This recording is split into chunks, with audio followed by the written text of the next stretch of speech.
There's something I hear a lot from folks over 70, something that worries them more than almost anything else. It's not just about aches and pains or even health scares. It's the quiet fear of losing their independence. That feeling of needing to rely on someone else for the little things they used to do without a second thought. Maybe you felt it too.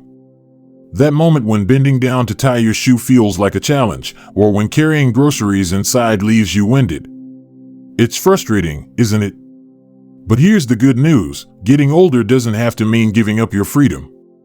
In fact, there are simple, practical things you can do right now to stay strong, capable, and independent, even if your body isn't what it used to be.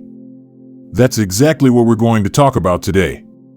Because independence isn't just about physical strength, it's about smart habits, small adjustments, and knowing how to work with your body instead of against it. So, let's dive in. First, let's talk about movement. Now, I know what you might be thinking: easy for you to say, my knees aren't what they used to be. And you're right. Maybe running marathons isn't in the cards anymore. But here's the thing: movement isn't about pushing yourself to exhaustion. It's about staying loose, keeping your muscles engaged, and reminding your body what it's capable of. One of the best ways to do that? Walking. Not power walking, not hiking up steep hills, just a gentle, daily walk around the block or even inside your home if the weather's bad. The key is consistency. 5 minutes today, 10 tomorrow. Over time, those little steps add up, helping you stay steady on your feet and keeping your energy levels up.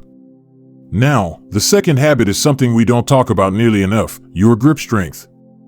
You might not realize it, but a strong grip is like a secret weapon for independence. Think about it: opening jars, carrying bags, even getting up from a chair, all of these rely on your hands and forearms. The good news? You can strengthen your grip without any fancy equipment. Try this: keep a soft rubber ball or even a rolled up sock nearby, and give it a gentle squeeze while you're watching TV or reading. A few minutes a day can make a world of difference. And finally, let's talk about your surroundings. Staying independent isn't just about you, it's about setting up your environment to work for you. That means little changes, like moving everyday items to waist-height shelves so you're not bending or reaching too much. It means making sure your favorite chair has sturdy arms to help you stand up easily. It's about keeping a phone or emergency alert device within arm's reach, just in case. These might seem like small things, but together, they add up to a home that supports your independence instead of working against it. Now, these are just the first steps: simple, doable habits that can make a real difference in how you feel every day. But there's more to it, of course.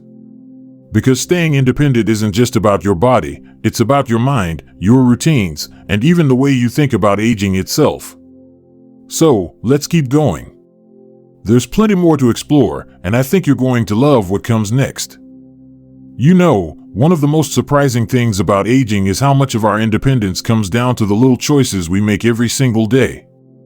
It's not about dramatic overhauls or pushing yourself to extremes. It's about those small, consistent adjustments that keep you feeling capable and in control. And that's exactly what we're going to focus on next. Let's start with something that might not seem obvious at first: your posture. Now, I know posture isn't the most exciting topic, but stick with me, because how you hold yourself affects everything. Slouching or hunching forward doesn't just make you feel older, it actually makes everyday movements harder. Leaning too far forward when you walk throws off your balance. Rounded shoulders make it tougher to reach for things. But here's the good news: improving your posture doesn't require hours of effort. Try this: whenever you think of it, gently roll your shoulders back, lift your chin slightly, and imagine a string pulling you up from the top of your head. Do it while you're sitting, standing, or even walking. Over time, this simple habit helps you move more easily, breathe better, and even feel more confident. Next up, let's talk about balance. Now, I don't mean standing on one leg like a flamingo, unless you want to. I'm talking about the kind of balance that keeps you steady on your feet, so you can move around your home and the world without fear. One of the best ways to maintain good balance is something you can do while brushing your teeth or waiting for the kettle to boil. Stand with your feet hip-width apart, rest a hand lightly on the counter or a chair if needed, and shift your weight from one foot to the other. Just a gentle sway, back and forth.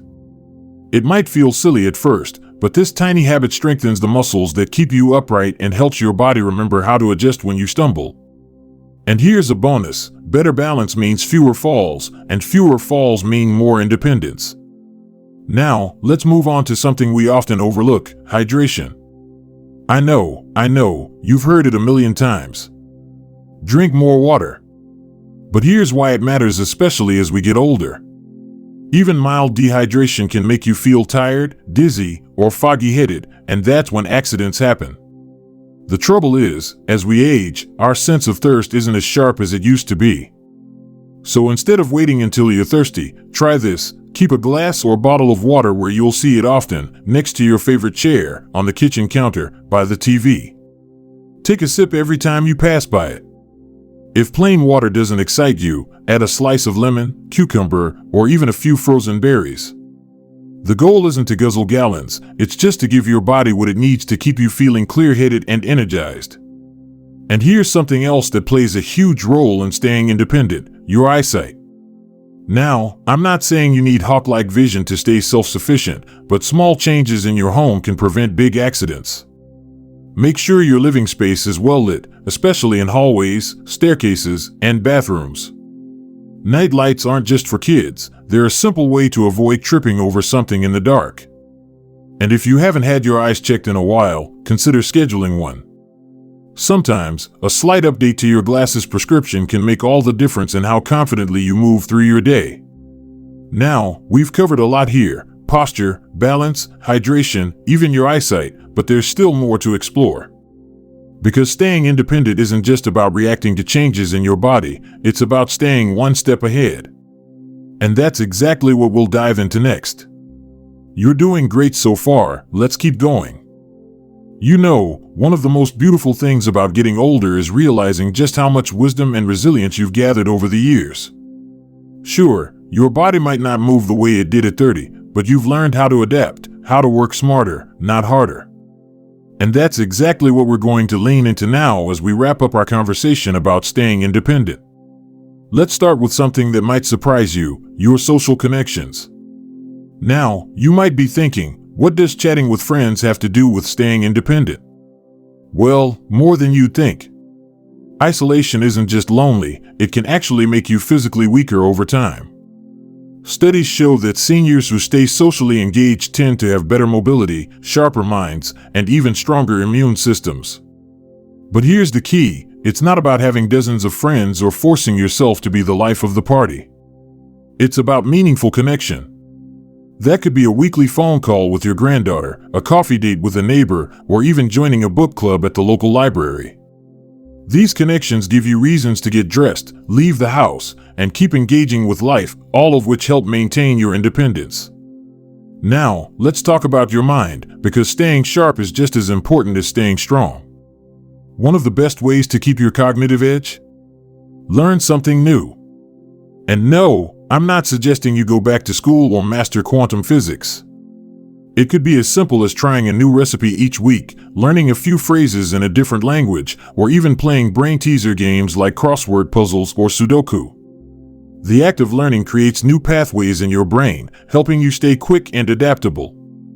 And here's a bonus: many community centers and senior groups offer free or low-cost classes in everything from painting to basic computer skills. It's never too late to pick up a new skill, and every bit helps you stay self-sufficient. Finally, let's address the elephant in the room: asking for help. Now, this might sound counterintuitive when we're talking about independence, but hear me out. True independence isn't about doing everything yourself, it's about being in control of your choices. Sometimes, that means wisely recognizing when a task is better handled with some assistance. Maybe it's hiring a handyman for heavy repairs, using grocery delivery when you're not up for shopping, or accepting your daughter's offer to drive you to doctor's appointments. These aren't concessions, they're smart strategies that free up your energy for the things that truly matter to you. So let's bring it all together.